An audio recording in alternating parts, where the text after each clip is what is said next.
Hello guys, आज से मैं इस चैनल पर जय डायनेस्टी सीरीज को स्टार्ट करने जा रहा हूं। मुझे उम्मीद है कि आपको इसे बहुत पसंद आएगी।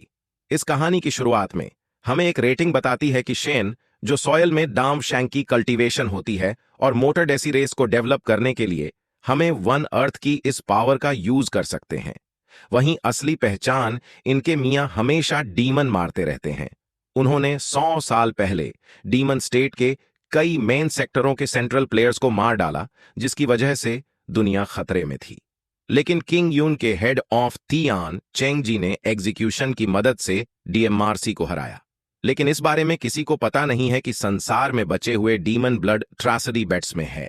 वह फ्यूचर का सीन देखते हैं, जहां कुछ बच्चे आपस में युद्ध लड़ने की तैयारी कर रहे थे।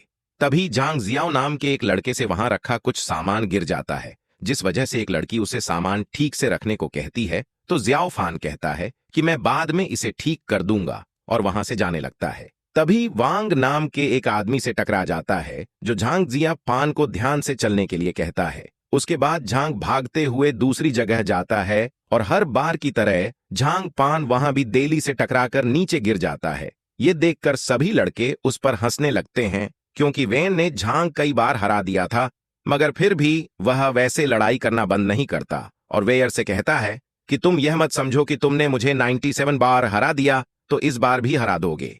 यह सुनकर वह झांग को अपनी हार मानने का एक और मौका देता है, मगर झांग वेल पर हमला कर उसके शॉट को दूर गिरा देता है। इस बात से वह काफी गुस्सा होता है और जहां की गर्दन पर आमने सौ रहकर उसे दबाने लगता है।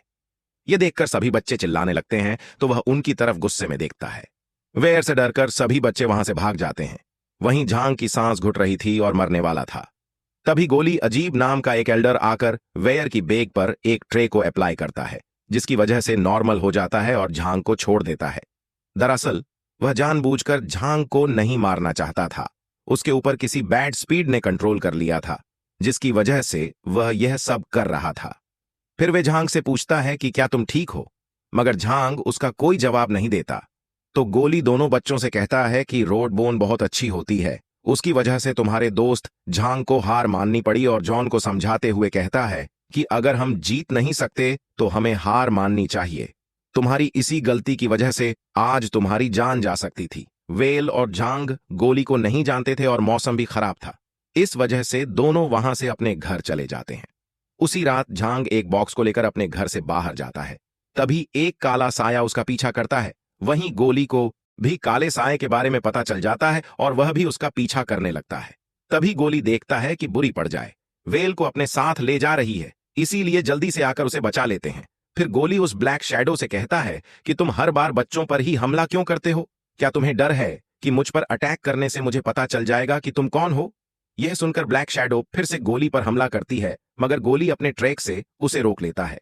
मगर इस बार ब्लैक शैडो के अंदर से एक आदमी बाहर निकलकर गोली पर हमला करता है, जिसे रोकने के लिए गोली वेल को एक ट्री के पास सुला देते हैं और उस आदमी के साथ लड़ने लगते हैं। काफी देर लड़ने के बाद वह आदमी अपनी रियल पावर को एक्टिवेट करता है, जो कि एक गोश्त था। उसे देखकर गुल्ले कहता है कि तुम्हारी हिम्मत कैसे हुई इस तरह की बुराई पैदा करने की, जो दुनिया खत्म कर सकती है। इस गलती के लिए मैं तुम्हें माफ नहीं करूंगा। गोली की बातों से लग रहा था कि इस गोश्त को बहुत पहले से जानते हैं।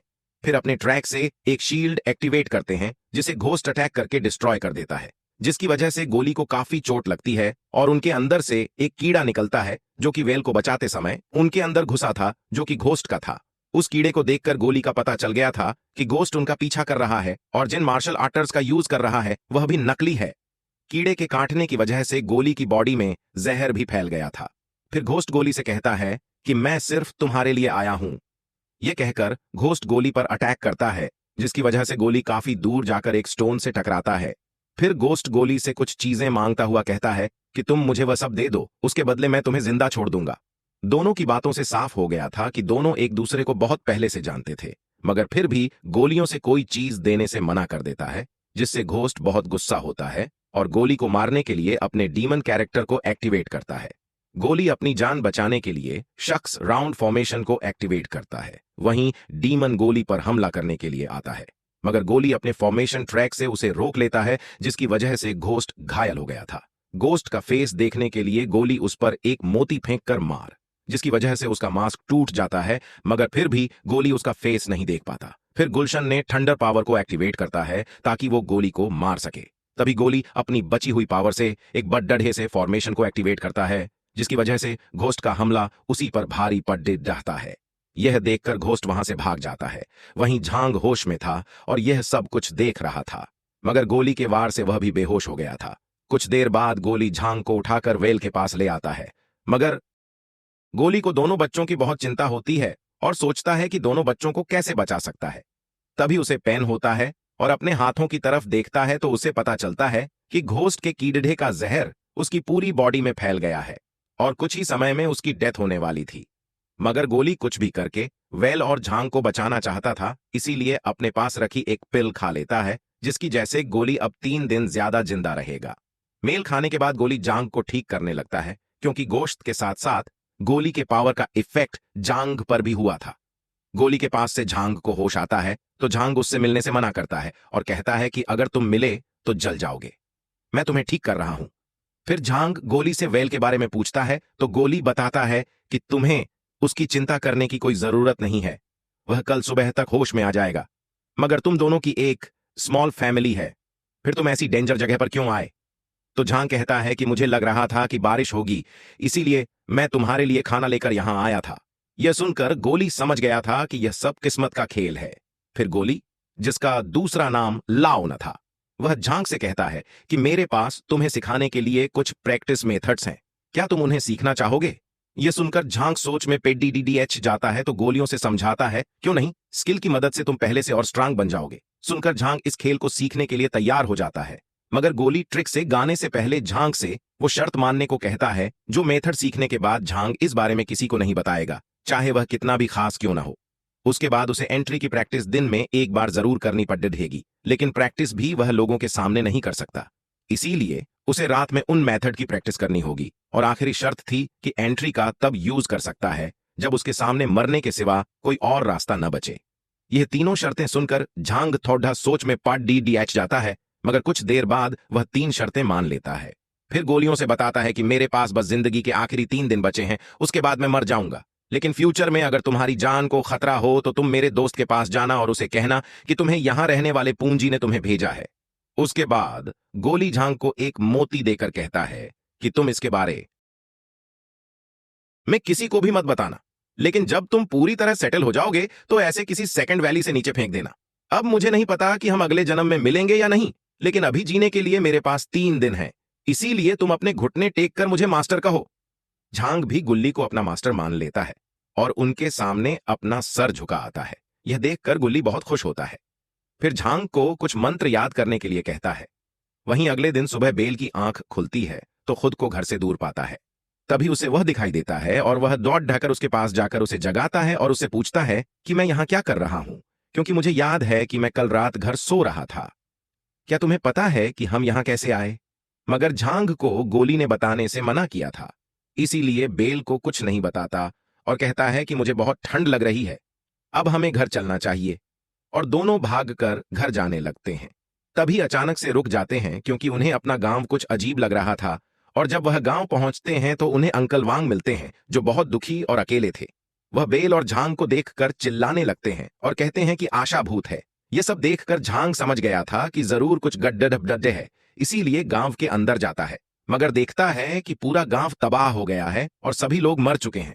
झांग जब दौड़ ढाकर अपने घर जाता है तो उसे अपने मॉम डैड भी मरे हुए मिलते हैं। यह सब देखकर झांकते चिल्लाता है। अब हम देखते हैं कि झांग अपने मॉम डैड को ढूंढ रहा होता है और पूरे गांव में पानी की तरह खून बह जाता है। तभी कुछ डीमन उसे खाने की कोशिश करते हैं, जिनसे बचते हुए झांग भागता है और अचानक से झांग की नींद खुल जाती है। फिर वह अपने रूम से बाहर निकलकर अपने मॉम डैड को ढूंढता है, मगर रियल में उसके मॉम डैड मर चुके थे और दूसरी जगह पहुंच गया था। झांग को देखकर वह दौड़ ढाकर उसके पास आता है और उसे गले लगा लेता है। यह देखकर झांग वेल को समझाने की कोशिश करता है कि हमारे डैड मरे नहीं हैं, मगर वेल को रोता देख झांग अपने आंसू कंट्रोल नहीं कर पाता और दोनों भाई खूब रोते हैं। अभी वहां एक आदमी आता है जो दोनों को अपने साथ ले जाता है और उनसे कहता है कि तुम्हें डरने की जरूरत नहीं है, यह जगह क्विंग यून में है। जब तुम लोग बेहोश हो गए थे तब मैं तुम लोगों को यहां लेकर आ गया था। फिर दोनों भाइयों को अपना नाम जियो काहू बताता है और कहता है कि मेरे मास्टर तुम दोनों से कुछ सवाल पूछना चाहते हैं, जिनके लिए तो मैं उनके पास जाना होगा। तभी पानी के अंदर से एक बड़ा ड्रैगन निकलता है जो जांग और व्हेल पर हमला करता है। उसे देखकर जियो अपने हाथ जोड़ लेता है और कहता है कि लिनजोन, आपको गुस्सा करने की जरूरत नहीं है। मास्टर ने इन दोनों को स्पेशली बुलाया है। यह सुनकर लिनजोन, जो कि ड्रैगन था, वह झांग करीब से देखकर पीछे हट जाता है। तो जियो दोनों को बताता है कि लिनजोन मार्शल द स्पेड पूर्वज है। सालों पहले इन्होंने डेमन एनिमल पर विजय प्राप्त की थी, लेकिन जोन को देखकर तुम लोगों को डरने की जरूरत नहीं है। उसे चैनलाइज किया गया है, जिसके जैसे तुम पर बिना ऑन ऑर्डर के हमला नहीं करेगा। यह कहकर तीनों अंदर चले जाते हैं। अंदर जियो अपने लीडर को बताता है कि नाकामियाओ गांव में फौजी गरीब घर थे, जिनमें से अब केवल 3 लोग बचे हैं। यह सुनकर सैनिक अंकल वांग को लीडर के सामने पेश करता है, मगर वांग ने अपने गांव को उजड़ते देखा था, इसीलिए अब वह पागल हो गए थे और लीडर के सामने कहते हैं कि भूत ने सबको मार डाला। फिर जियो कहता है कि उस गांव के तीनों लोगों को हम यहां लेकर आ गए हैं। तभी लीडर का साथ ही कहता है कि तुम उन दोनों लड़कों को मेरे सामने पेश करो। सैनिक वेल और जांग को लेकर आता है। दोनों लड़के वहां बैठे लोगों से नजरें नहीं मिलाते और घुटनों के बल बैठकर कहते हैं कि हमारे गांव के लोगों को किसी ने मार दिया, आप जल्दी से सच का पता लगाइए। फिर उनसे कहता है, क्या अगर पूरे गांव के लोग मर गए तो तुम दोनों कैसे जिंदा बचे? तो वह कहता है कि मैं जब रात में अपने घर सोया था, मुझे बस याद है, लेकिन जब मैं सुबह उठा तो मैं अपने गांव के एंट्रेंस पर एक ट्री के नीचे लेटा हुआ था, इसीलिए मुझे नहीं पता कि क्या हुआ। मुझे झांग ने जगाया था और जब हम गांव की तरफ गए तो हमें पता चला कि पूरे गांव के लोग मर गए हैं। यह कहते हुए वह रोने लगता है। फिर झांग से पूछता है कि तुम बताओ कि तुम कैसे जिंदा बचे। झांग को सब पता था कि उनके ऊपर एक बिष्ट ने हमला किया था, लेकिन उसने अपने मास्टर गोली से वादा किया था कि वह इस बारे में किसी को नहीं बताएगा, इसीलिए वो डर को कुछ नहीं बताता और चुपचाप बैठा रहता है। झांग की चुप्पी देखकर एडा को लगता है कि झांग को भी कल रात क्या आज से के बारे में कुछ नहीं पता, इसीलिए वो दोनों को बाहर भेज देता है। यह सब देखकर वहां बैठे दोस्त एडा कहते हैं कि मैंने किंग यून मेस में हजारों साल गुजारे हैं और काफी समय से मैं देख रहा हूं कि कभी भी राक्षसों का दौर नहीं आया, मगर अब हम लोग अपने पास के गांव को भी प्रोटेक्ट नहीं कर सकते। इस बात से वहां बैठे दूसरे एल्डर भी सहमत होते हैं और कहते हैं कि उस गांव में जो घटना हुई है उसे हम नजरअंदाज नहीं कर सकते। कैसे भी करके हमें सच का पता लगाना होगा।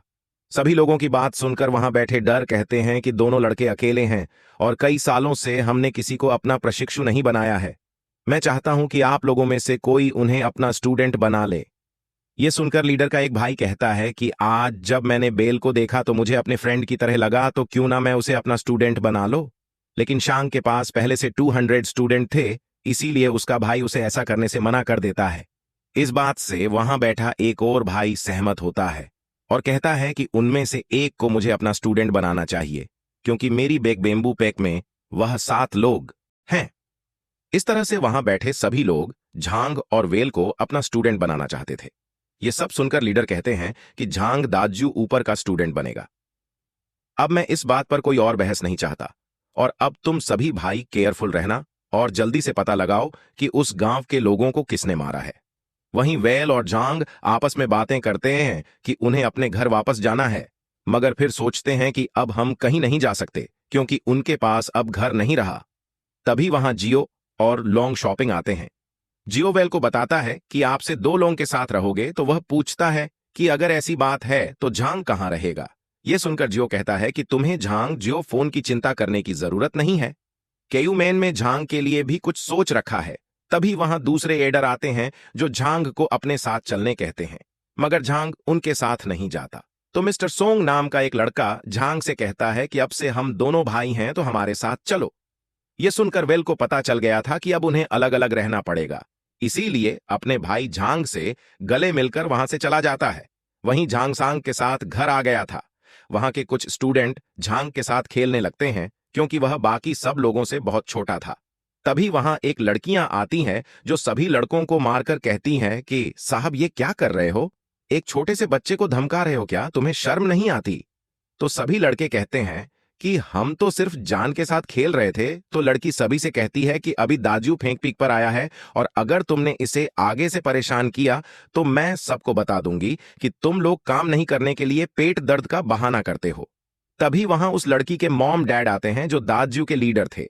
फेसबुक सभी को बताता है कि झांग अब से हमारे साथ रहेगा और हम साहब का छोटा भाई है, इसीलिए से कोई भी परेशान नहीं करेगा। फिर झांग से लीडर और उनकी पत्नी को चाय देने के लिए कहता है।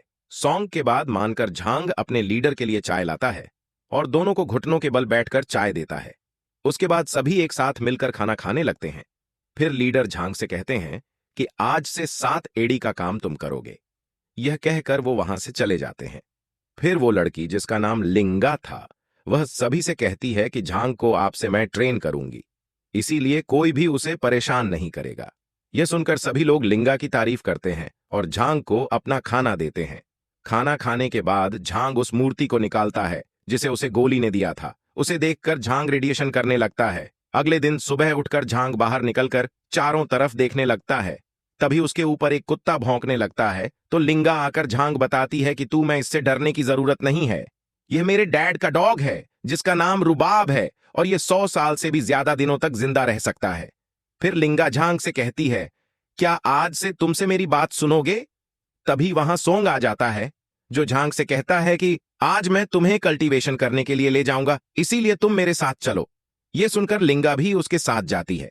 जंगल में पहुंचने के बाद सोंग झांग को बताता है कि जब मैं यहां शुरू बाहर आया था तो 3 साल तक मुझे रोज सुअर काटने के लिए यहां आना पड़ता था, लेकिन तू भी यंग हो इसीलिए 3 महीने तक तो बांस के एक ही पेड़ को काटना।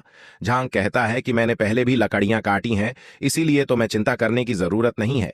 ये सुनकर लिंगा झांग को बांस काटना सिखाती है, जिसे देखकर झांग काफी खुश होता है क्योंकि लिंगा ने काफी स्पीड और स्केल के साथ बांस काटे थे। फिर सोंग झांग को एक बांस काटने के लिए कहता है।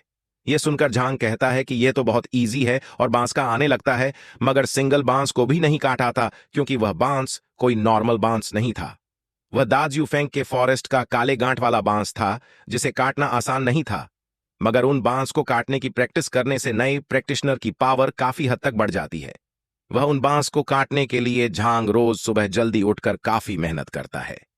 इसी तरह मेहनत करते हुए झांग काफी बड़ा हो गया था और बांस काटना भी सीख जाता है।